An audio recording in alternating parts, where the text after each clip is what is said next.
Alright everybody, welcome back to We Play Games. I'm Walker, and here we are in Age of Wonders 4 about to discuss our Tier 5 tomes in our multiplayer basics series. Now, Tier 5 tomes are going to be pretty meaningfully different from the other tomes we talked about up until this point. Yeah, you need 8 affinity in order to pick it up, but that's not like drastically different from Tier 4s. I think the really big difference is that 1, there's only one of these Tier 5 tomes in each magic type, but 2, and I think this is the really important one, you can only pick one of these. So that means you really do need to understand the different strengths of each of the tomes, the different weaknesses of each of the tomes, ways to play around both with and against the tomes in question, because I do think that basically all of them are playable. There's one that I think is a lot weaker, and then one that's probably a little bit weaker, but because each of these has enormous strengths as well as, exploitable weaknesses, there's going to be a pretty big concentration of these up around the A tier. I do want to spoil that for you, just because, basically you can't go wrong playing around with these, and a lot of the issues that you might encounter along the way, assuming that you survive until this point, kind of solve themselves once you get access to Tier 5 tomes.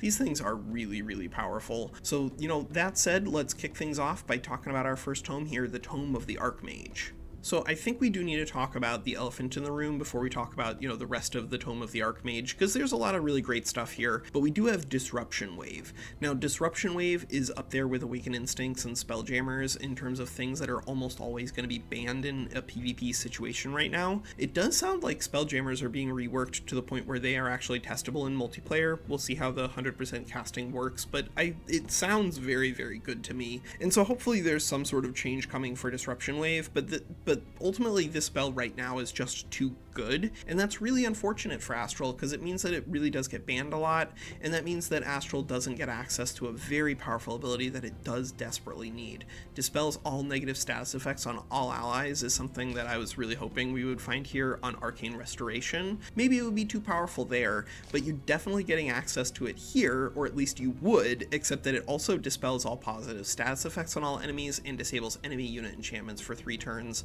This spell is just too good right now. I'm not sure exactly how to rebalance it. If they wanted to keep all of these effects, then maybe turning this down to just 1 turn might be interesting, but I think even if they just removed the unit enchantment entirely and said that is a Severance ability, because now we're going to get a Tome of Severance with Severance Golems. If it was just this, it might be more fair, but really, Tome of the Archmage doesn't suffer too much by lacking this Disruption Wave ability. This is still a very powerful tome, but this is exactly the sort of effect that I wish I had access to as an Astral player in a multiplayer game, and so hopefully it gets rebalanced soon. Alright, so what are we going to do with the Tome of the Archmage, assuming that Disruption Wave itself is banned? Well, fortunately for Tome of the Archmage, there's a lot of powerful stuff here. So we first have a hero skill, Maximized Magic. Now, generally speaking, I'm not a huge fan of battle magic skills. I do think that generally your heroes are better off built towards killing momentum, and then you might have 1 or 2 battle mages along the way, but this one is the payout for being battle mages, and if you build these well, they are absolutely disgusting whenever it comes to their combat efficiency. You get plus 40% crit chance and then plus 20% accuracy. On its own, this is a nice little bonus. If you can crit on your AoE spell with your battle mage and do 50% extra damage, that can be pretty solid. That's a really good way to get extra morale and AoE clearing, but that's not really the great value of Maximized Magic. The best way to use this is to stack your crit chance as close to 100% as possible, and then go ahead and pick up the Tome of the Golden Realm. So the Tome of the Golden Realm gives you access to another battle magic skill,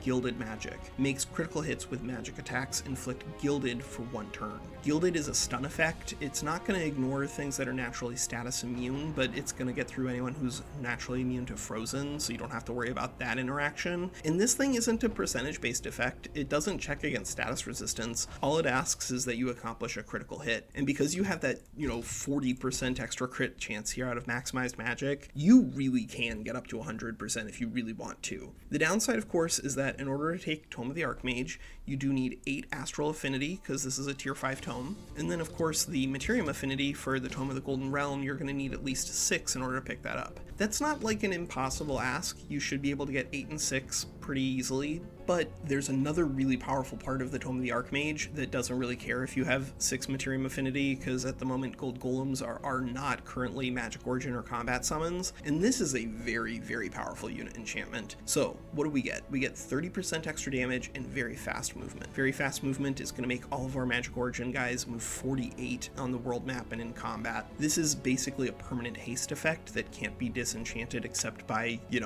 Disruption Wave, as we previously discussed. Not gonna be assuming this is real. So this is just a very, very, very powerful unit enchantment, because you can get this on some really disgusting units here. Baylors, oh yeah, they're Magic Origin units, and they don't currently move 48, so a permanently hasted Baylor that deals 30% extra damage, that sounds pretty fair. Oh, maybe a 48 movement speed Living Fog with 30% extra damage and a whole bunch of enchantments thrown on top of it is more your speed. Or perhaps you want the Horned God with 48 movement points and 30 extra damage. I mean, these are just like ridiculously powerful units that you can power up with this single unit enchantment. Now, of course, if you're doing that, you are going to be sort of weak to the Tome of Summoning and their ability to steal your units, so do be careful. But if you're not seeing a Tome of Summoning on the other side, Tome of the Archmage is very, very powerful. You can get some ludicrously good units. But of course, in order to get those really powerful units online, you're probably going to need to take, either the Tome of the Demon Gate with Fight for Power and the Tome of the Pandemonium for Chaos Eaters, so that way you can get your Baylors, or you're going to need the Shadow Affinity here for Tome of Oblivion and Summon Living Fog, which means that you need 6 affinity in a different type of magic that isn't astral and isn't materium.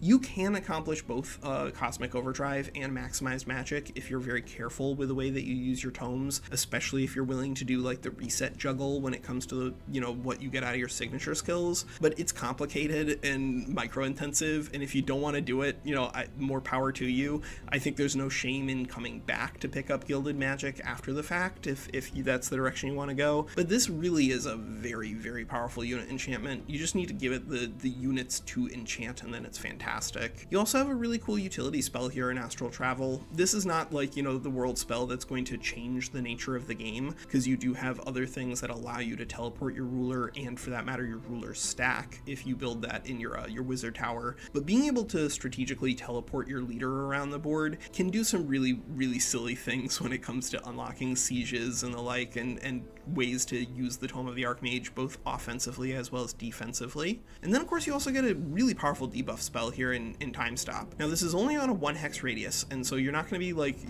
doing this to your enemy's entire army. You're really lucky if you hit 3 units with this, but this is a really powerful spell to hit 3 units with. Stunned for a turn, distracted for a turn, 5 mark for 3 turns. Obviously marked with the new Reaver culture that's going to be coming out, looks incredibly powerful. But even if you just picked up the Tome of Pandemonium here for the extra damage out of Vessels of Chaos, this is 3 debuffs that you're applying, and therefore this is 30% extra damage on your heroes. And then, you've set yourself up for really powerful Baylors. There are worse things you can be doing with your time. And this is great. I mean, like, ultimately this isn't going to help you break through someone who is status immune, but because this isn't a percentage-based effect, this is going to be applying against most of the units you're going to be encountering in combat. I think all in all, the Tome of the Archmage has amazing utility spells here, very, very powerful. It's really interesting that you have a lot of different ways to use this, and those ways are inherently stressed against Maximized Magic, and so that creates some opportunities for you to really design this tome in your culture the way you want. But I think the Tome of the Archmage is very good. I think the biggest thing against it is that Disruption Wave is generally banned, and all negative status effects on all allies is something that you're desperately going to want on your tier 5 Astral Tome because of what else is available in your tier 5 tomes. If they rework this to being playable, then this could very well become an S tier, but for now, I think A makes sense. Alright, so let's talk about our Tier 5 Chaos Tome, the Tome of the Chaos Lord. Now, there is an issue here with the Tome of the Chaos Lord. Yes, you do get access to the Summon Baylor spell, but like, if you want Baylors, then you should not do this. You should take Tome of the Demon Gate, Fight for Power, Tome of Pandemonium, Chaos Eaters, and then you just get your Baylors like way faster, and also they don't cost 2 population. The 2 population isn't as big a deal, because this really more means that your growth is like capped in your cities more than you're sacrificing it, and being capped at functional functionally 12 population isn't really meaningfully different than being capped at 15, but this does slow things down in terms of your growth on a really big map. But more importantly, there's just cheaper and easier ways to get Balors. So like this spell basically is a blank whenever it comes to the Tome of the Chaos Lord, and Call Forth Avatar of Chaos is like good on a really big map with a lot of extra enemies that you're trying to, avail yourself of and keep your ruler alive, and therefore, your ability to keep researching and casting spells around. But you can't stack your Avatar of Chaos, so if your ruler is already there, you can't cast the spell, and if you're fighting, not a bunch of enemies, but just one, then you're probably going to have your ruler there, in which case the spell also kind of doesn't do a lot. And so it's unfortunate that we have two spells that kind of don't do a lot, because we also have a hero skill that I'm not like a giant fan of. Summoning a tier 1 fiend, which if I remember correctly means an Inferno puppy, is not going to change the outcome of combat, and summoning an extra gremlin is also not going to change the course of combat. It's nice that this is on the warfare hero skill branch though, so like this is worth a pickup. It's just not exciting ultimately. I think the real headliner for the Tome of the Chaos Lord is Demonic Onslaught and Incite Rebellion. Incite Rebellion is a siege project that's going to start you with 2 enemy mind controlled units. That's actually very powerful depending on who you're playing against. It does mean that this is not going to play particularly well against anybody who picked up Celestials, so it does have some weaknesses there. But generally speaking, if you're mind controlling 2 enemy units, then they have to use one of their status debuff clears immediately, or the battle is going to turn very, very quickly. And extra city stability, and then the damage to the siege walls, which I wish the tooltip showed us here, but if I remember correctly it's 6, means that Incite Rebellion does have some good use as a siege project. But the real highlight for the Tome of the Chaos Lord is the Demonic Onslaught spell itself. Now this one is a little difficult to use depending on what sort of situation you're playing in. If you're playing on Classic, especially Classic against the AI, then you should not have any difficulty being on the attack every single time, which means of course that you can cast this, set it and forget it. Your army has Killing Momentum and Hastened for basically the entire combat, because with Hastened and Killing Momentum, the combat is not going to last very long, I promise. The issue of course is that in a simultaneous game, or in a game where people have, civilized rules of engagement, you're not necessarily always going to be on the attack. So like this is something that really is meta dependent upon your map settings more than anything else, and I think that's unfortunate because this really is the strongest part of the Tome of the Chaos Lord. I think overall, if you're interested in getting good value out of Chaos, you probably want to avoid the Tome of the Chaos Lord and just take the Astral one, because frankly, like plus 30% damage and very fast movement is usually a much better payout for having access to Balors than getting an inefficient way to do it in a spell that is only sometimes useful. So I think on reflection, this is going to be a B tier. I don't think you're doing yourself a really big disfavor taking it, but you really can get stronger tier 5 tomes here with Age of Wonders 4. Alright, so up next we have our tier 5 Materium tome, the Tome of the Creator. So the Tome of the Creator, like a lot of the other Materium tomes, I do think is just very good. You get consistent access to great spells, and then of course a fantastic Imperium tree to go along with it. I do think that their headliner, at least what appears to be the headliner right now, does require a little support from some of the other tomes, but not like a dramatic amount of support. So what do we get here in Tectonic Shatter? First, all enemy units sustain 30 physical damage. Now physical damage, because the defense is going to be like all over the place, is probably going to be more like 15 to 20 physical damage, but you're doing this on a global scale, which means your opponent kind of needs to start using their mass rejuvenation effects like immediately, and if they don't have access to a global heal, then this really can wear them down over time. But more importantly is all enemies have a 60% chance of becoming stunned. Because you can't really,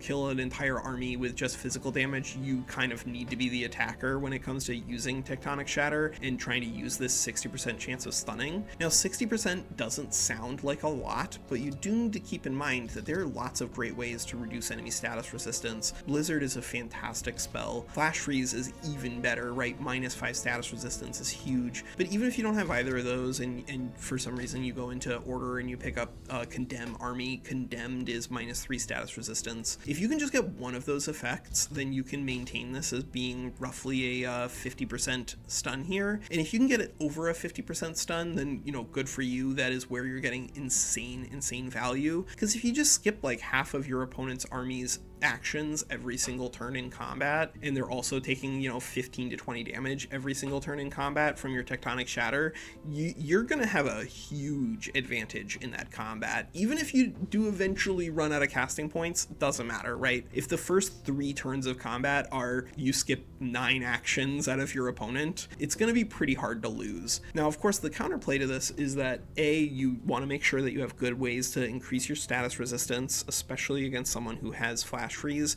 You want to really keep status resistance in mind, but you also want to have some kind of global heal effect, and fortunately / unfortunately, nature gets both of those, and so that means that Tome of the Creator does have sort of a natural counter when it comes to using Tectonic Shatter. We'll talk about that when we get to our nature tome, but the Tome of the Creator doesn't stop with Tectonic Shatter. In fact, I think that's basically the beginning. So we get Eternal Earth. Now, Eternal Earth is good, but not broken beyond all belief in multiplayer, because people do generally bring and use dark rituals and auto kills. But if you're not doing that, then this spell is ridiculous right now, because this grants the Undying tag to all of your elementals. This doesn't mean they're going to come back over and over and over again. Now, they can only trigger once per battle anyway, but frankly, most combats are not 15 turns, so doing it once is more than enough. Because right now, gold golems are elementals, which means that these guys come back. Now, I've heard that gold golems are going to be moving to constructs rather than elementals. I don't know how that's going to interact with Eternal Earth. I do think that because right now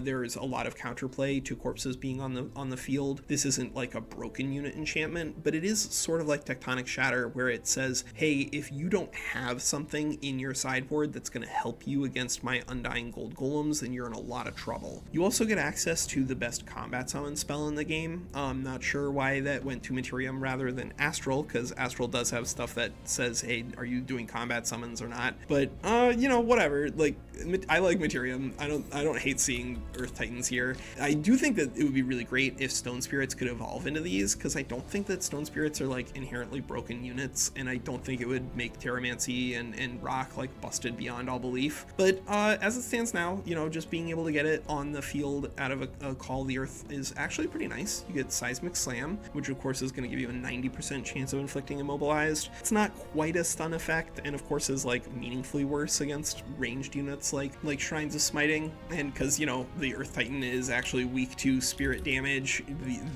these guys are going to go down pretty quickly to order. But overall, I think that Earth Titans are pretty solid units to be able to summon on the fly if you discover that Tectonic Shatter just isn't going to work for you. You also get a Siege project in Create Earth Shatter Engines. Now, Earth Shatter Engines are not like the strongest Siege project in the game. They're actually incredibly ineffective whenever it comes to real combat. These are way worse than Onagers, but this is 10 Siege speed on your Siege project instead of like 3 on your Onagers. Earth Shatter Engines can chew down virtually any size wall, and if your opponent is being careful and building up their walls to enormous sizes, you actually might not be able to siege their cities down in a reasonable time without Earth Shatter Engines. So this is a great thing to have in your pocket when it comes to siege projects. Just, don't take it if you expect your opponent to have reasonable defense. If they're gonna have real troops on the ground, you'd probably rather have Onagers or even better Bolt Repeaters out of the Tome of Artificing. But you also get a really cool hero ability here, the Ancient of Earth. So unit grows in size, gains large target. Now this of course means that now your heroes do take extra damage from gold golems, so that's a little bit of a weakness to them. But that's like the be-all end-all of the weakness, because you also get 20 extra hit points, 30% extra damage. Yes, you can't use a mount, which is unfortunate, but it sounds like the unicorn mount meta is about to disappear anyway, and so just getting this on a hero who has blink and killing momentum means that your heroes are going to dish out damage like absolutely nobody's business. I think overall this is just a great tome, lots of stuff to do here. I do think that in a future patch, because Eternal Earth is going to get a little worse, that we might see Tome of the Creator come down, but I think for now this is like an S- tier tome. I think it's marginally better than Tome of the Archmage. If Tome of the Archmage had, Disruption Wave and it was actually castable in combat, then it could edge these guys out, because being able to remove all those stun effects would be really nice. But for now, the natural counterplay to this is probably taking this instead, and I think that's an alright place to be in. Alright, so up next we have probably our only unplayable tier 5 tome, the Tome of the Eternal Lord. E in the chat for the Tome of the Eternal Lord, everybody. It's unfortunate, because I do love my undead boys, but this tome is just bad. We have Soul Harvest, which is cute, but if you want to use souls, you absolutely need to take it before your tier 5 tome, so this might as well not even be here. We have access to Eternal One, which is close to a blank text hero skill because of the way combat really works in PvP. Now in single player, it's a little easier to get good value out of this, and so I think this tome is a little better there. But even in single player, this is like literally no extra strength for you until a hero has died, and then after 2 more turns you get it back. That's incredibly slow when it comes to getting good value. And of course in PvP, like if your opponent notices that, hey, you've got Eternal One, they're just gonna kill your hero and then use Dark Ritual on it, or they'll kill your hero and then just stand a unit on it. Honestly, in single player on the very hard AI, I would prefer it if the AI would start standing on Eternal Ones, just so that way like single player people could get a feel for why this tome is not good. But as soon as your opponent understands how to play the game, then this hero skill basically is just pure blank text and therefore 100% skippable. You have access to a unit enchantment that mostly doesn't do anything, right? A 30% chance of inflicting something that's a slow, very slow kill chance is really bad. This could be better in the world where battle mages are better, and it sounds like battle mages are going to be a little better on the new patch, but this is still like way too low in a percent and way too slow to actually be an effect that I'm interested in. Raise an undead army is not very good. You do not get very solid units out of this. Just looking here at what you can actually pick up on the database, you can see you're just getting absolutely nothing in terms of real units, and it costs 150 souls. You know what else costs 150 souls and is just like way better? A Reaper. Just get a Reaper instead. So like, don't cast the spell, it's not good. Withering Mists is one of these things that right now isn't particularly exciting, but might be really powerful in the upcoming patch. It kind of depends on how powerful Ranged is. It looks like Ranged is going to get a meaningful buff because the huge nerf to mobility and phasing, but we have to evaluate this as it is right now, and as it is right now, this is a pretty underwhelming spell. It deals 15 frost damage on 3 turns, you know, so you're going to get 12 or 10 or whatever over and over again, but you can do the exact same thing with the Tome of the Creator and Tectonic Shatter. This is going to do pretty similar amounts of damage against most builds, and this is a 60% chance of stunning everybody on the other side,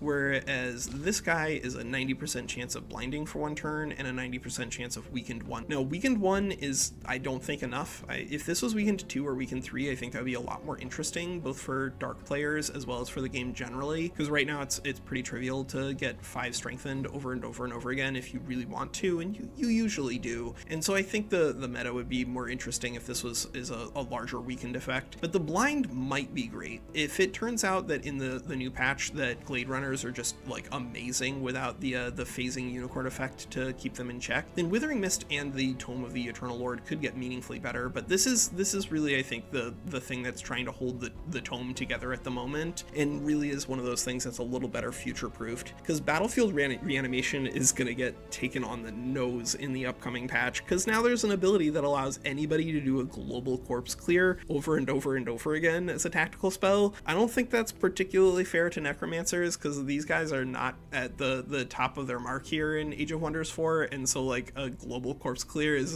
a really crying shame. It means the AI is going to get a lot better at devouring corpses, which means Battlefield Reanimation is getting a lot worse. All friendly undead units coming back to life with 50% of their total HP is cool, and getting all enemy corpses as decaying zombies is also pretty nice. But of course, in order to get great value out of this, you do need something that's going to be proactively killing a bunch of units on the other side, preferably not in your tactical spells. So maybe you want to, you know, pair this with a Living Fog or something else that's going to be doing a bunch of damage. But this spell is going to probably very quickly do nothing in the new patch, because the AI is just going to have great ways to consume corpses, and your opponents already have that. So like, this spell is pretty underwhelming. I think Tome of the Eternal Lord, if we were trying to future-proof it and say Withering Mists is probably going to be better, then it might be a C tier tome. But realistically, right now this is a D tier. You really, even if you're playing Uppsala Shadow, you should probably find a different affinity to try to get your good value out of. This spell just doesn't do anything right now. I hate to see it, but it's the way it is. Alright, so next we have our tier 5 nature tome, the Tome of the Goddess of Nature. So the first thing that I really like about this tome is that it is only a 3 spell tome. This is actually very good on these later tomes because of the way researching works. So in Age of Wonders 4, you unlock each tome after you've researched 4 spells. It doesn't have to be 4 spells from the same tome, and of course you're going to have your cultural spells sitting around in the event that you want to research those as well. But even if you don't want to research them, those are still going to be there in your queue of research, and that's the way the game is going to work out, is that as you research every single tome, because you only need 4 spells, you're invariably going to be adding more and more spells to that queue. There are very few tomes in the game that have fewer than 4 spells, and so you're almost always going to be adding crap that like ultimately you don't want to be researching until after you've gotten your tier 5 tome, then you might back it up and research some inexpensive garbage in order to get to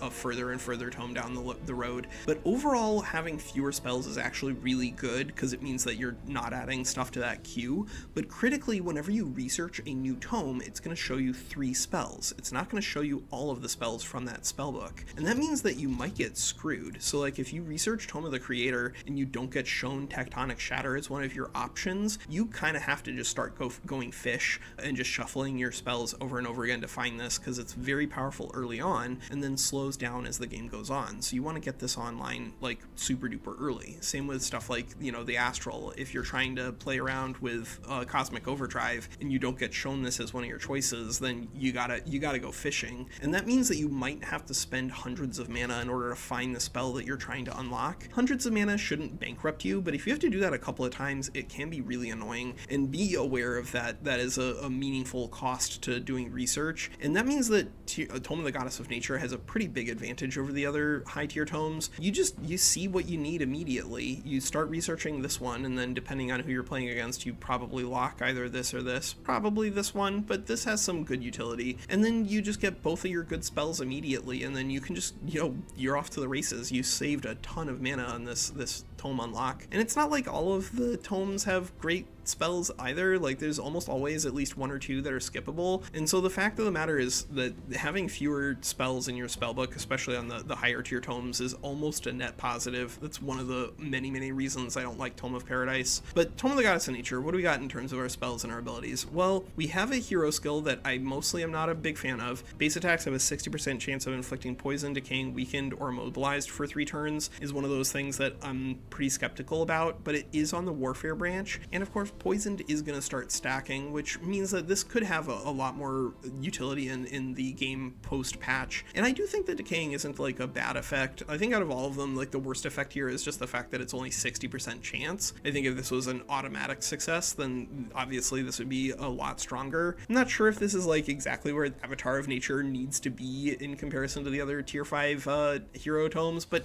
unlike the one in Shadow, at least this does do something. But I think all of these spells are actually really good, is the big highlight for Tome of the Goddess of Nature. So generally I'm not a big fan of vision effects, because like even the one that gets you +7 vision on your cities isn't like a big deal. That's maybe 1 or 2 extra turns before somebody gets to your city to besiege it. But this one gets you intelligence all over the map, especially if you did your homework and you picked up Tome of Glades to create forest. But even if you didn't, as long as your opponents aren't proactively destroying forests with only a couple of terraform effects that actually work there, then you're going to be able to see their army as it's coming together. This means that it's sort of like the end of the Shadow Imperium tree, but unlike that one, which costs 500 Imperium, this you just have to cast. This is, I think, very innocuous. It's obviously pretty skippable for people, but because it is vision so far into enemy range, I think this is actually a really good spell and something I'm excited to be casting. But the real highlight for the tome, I do think, is the Force of Nature enchantment. So this is a unit enchantment, 20% critical hit chance and +4 blight damage, but unlike almost all of the other unit enchantments here, there's something unique. We have animal, cavalry, and plant. Now this means, of course, that this is going to be applying to your Tyrant Knights in the event that you have those guys sitting around, or your Eagle Riders, because those are also cav, and of course it's going to be applying to your Phoenixes from your Tome of Vigor. But most critically, I think, is this plant tag. So of course the plant tag is going to be applied to your Summon Horned Gods, but way more important, in the event that you picked up Gaia's Chosen as a major race transformation, then it means your heroes are plants, and I've tested it, it does actually work. Your heroes get the unit enchantment here, Force of Nature. So that means your heroes are going to get a 20% critical hit chance and +4 blight damage. This is not like the most busted unit enchantment in the universe, because blight damage is generally not great, but this does mean that you have a much extra punch against someone who has a bunch of Celestials. So that means you can fight against Order Mages a lot more effectively. That's a great counter to have in your back pocket. And of course, even against people who are aren't trying to use order mages, it's not like blight damage is actively bad. This isn't reducing your damage output on any dimension. You're not -2 physical, it's just +4 blight damage up front and 20% crit chance. The big downside, of course, is that you do have to take Tome of Paradise and Gaia's Chosen in order to get that interaction going. And although this is a very powerful race transformation, this is a 6 spell book where this is kind of the only spell available to you, so that does weigh on the final grade for the Tome of Goddess of Nature. But this is a really, really powerful unit enchantment. Don't sleep on this. And then of course you also have Mass Rejuvenation. Now Mass Rejuvenation is more like a green counterspell than anything else. This thing is really, really good if you're fighting against somebody with Tome of the Creator. Obviously you're going to need ways to clear the stun effect, or at least to resist the stun effect, but oh, hey, +3 status resistance right there. Cool. So Tome of Goddess of Nature, it's going to give you this +40 temporary hit points, which should be more than enough to offset the damage from, you know, any sort of tectonic shatter effect, and of course help you fight back against a lava burst. It's not going to counter the lava burst because of plants taking extra damage from fire, but it'll help you offset that. So you got something here that's a great counter against Order, somebody that's a great counter against Materium. Unfortunately, you don't have a whole lot that counters, you know, the Shadow Tome, but the Shadow Tome is pretty bad, so it mostly counters itself, and you don't have anything really that helps you counter the Chaos Tome. But the Chaos Tome, if you're running up to it with Tome of Goddess of Nature, you're probably gonna die because they have Balors, and those things we gotta run all over you. But like outside of that situation, I think Tome of the Goddess of Nature is really, really powerful. Biggest thing against it is not the 3 spellbook. I think this is actually one of the strengths, but rather the hero skill being so anemic. But I think overall Tome of Goddess of Nature is pretty solid. I think I'd put it roughly on A tier with the Astral Archmage, because you do have to take the Tome of Paradise in order to get good value out of this, and Tome of Paradise is a pretty terrible tome overall. Alright, so our final tome here, the Tome of the God Emperor, is our tier 5 Order Tome. Now if you're picking this up, you do need 8 Order Affinity in order to get here, so I'm just going to kind of assume that you've picked up the Tome of Exaltation so you can use Shrines of Smiting. If you're thinking about playing with Order, you probably absolutely need to take this, because this is basically your tier 5 tome that you get available as a tier 4 tome for some reason, and it's really, really good. You get Angel Eyes, which is going to give you Faithful, and then you get Shrines of Smiting, which means that you're just doing a ton of extra damage from Faithful units. But this means that like the way that Order Mages build their heroes is actually probably going to be a little different, because the big punch is your Shrines of Smiting. You don't want to have these guys like abandoned, and you do want to have your heroes be combat effective, but overall there's a meaningful shift towards the strength of units when you're playing with Order versus everybody else. So that means the support skills are generally going to be better, and hey, you got a support skill right here. So you're going to take some support skills, so that way your units are a little more burly, and then they're contributing extra damage to your shrines, and this one is going to keep them alive. So this is a 1-pip skill. That means that you can move your hero wherever it needs to go on the battlefield, heal for 30 temporary hit points in a 2-hex radius, and then also give 2 defense, 2 resistance, and 2 status resistance to basically all of your units except for the shrines themselves. This means that the Order line is a little glass cannony, right? Because especially if your opponent has access to Sleep of Oblivion or Devolve, then they're going to try to attack you by killing your shrines first, and that is a dangerous place to be in as an Order Mage. But if you're sure that you can keep your shrines alive, or you can revive them successfully, then Dome of Protection actually does a really, really good job of keeping those faithful units alive for your Smiting Prayer Blast. The rest of the tome is also pretty solid. You get access to Mass Revive. Unlike the one in Nature, of course, this isn't going to be offsetting the power of Tectonic Shatter, and so like it's a little scarier to be trying to play against a Materium with Tome of the God Emperor, and frankly you might even just skip the Tome of the God Emperor entirely and find a different tier 5 tome if you're playing against Materium. But Mass Revive isn't bad, it's just that it is going to be held down pretty meaningfully by the access to Corpse Clear when it comes to PvP, and probably when it comes to single player as well, now that there's something that devours corpses all over the world available to the AI. This is a situational spell more than anything else. Another situational spell, we have Divine Protection. This is very much a win more. Actually, it's like quite literally a win more, because this does literally nothing if you're not victorious in the combat. So this spell isn't like great, but it is useful in a really highly attrition based war with another player, and it can be alright if you're auto-resolving a bunch of stuff. It's just ultimately this does literally nothing nothing unless you win, and it does not help you win, so not a great spell. The big highlights for the Tome of the God Emperor are these two spells here. Now, the Wrath of the Emperor itself is replaceable. If you picked up the Tome of Supremacy and you took Condemn Army, then you kind of don't need to research the spell, but given that I'm not like a gigantic fan of Tome of Supremacy, I like seeing a repeat spell here. But if you did take Tome of Supremacy, then just skip this one, because it's basically the same thing. This is going to do 20 spirit damage,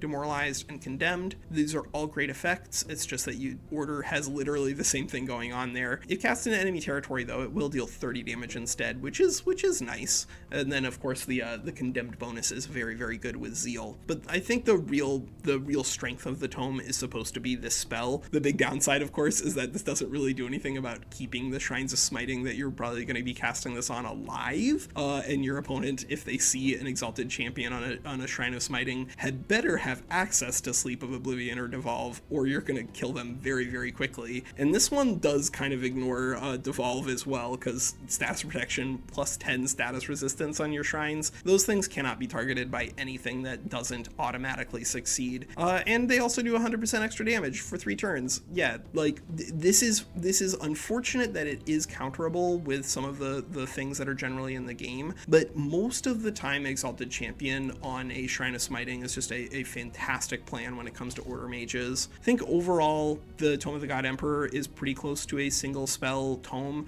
You do get access to a pretty nice support skill, but I think ultimately it's probably still just like an A tier. I think it's not like a bad tome by any means, and Exalted Champion on your Shrines of Smiting is very powerful. It's just, most of the time it's just overkill. Like, there's not a big difference between shrines hitting for 150 versus 300, and this kind of does get you there. Alright, that's our tier 5 tome tier list here for Age of Wonders 4. I'm really curious to see how things shake out in the upcoming patch. I would love to see Disruption Wave be playable, and therefore maybe this move up to S tier and this move down to A tier, because I think that would be a good flip-flop, or if there's something else coming for the Tome of Goddess of Nature. But I think overall you really can't go wrong playing with any of the tier 5s, except maybe Chaos and definitely Shadow. I'm not really sure how to fix this one, but right now you should just skip this tome basically every single time. But for now, that's Walker here on We Play Games. Take care.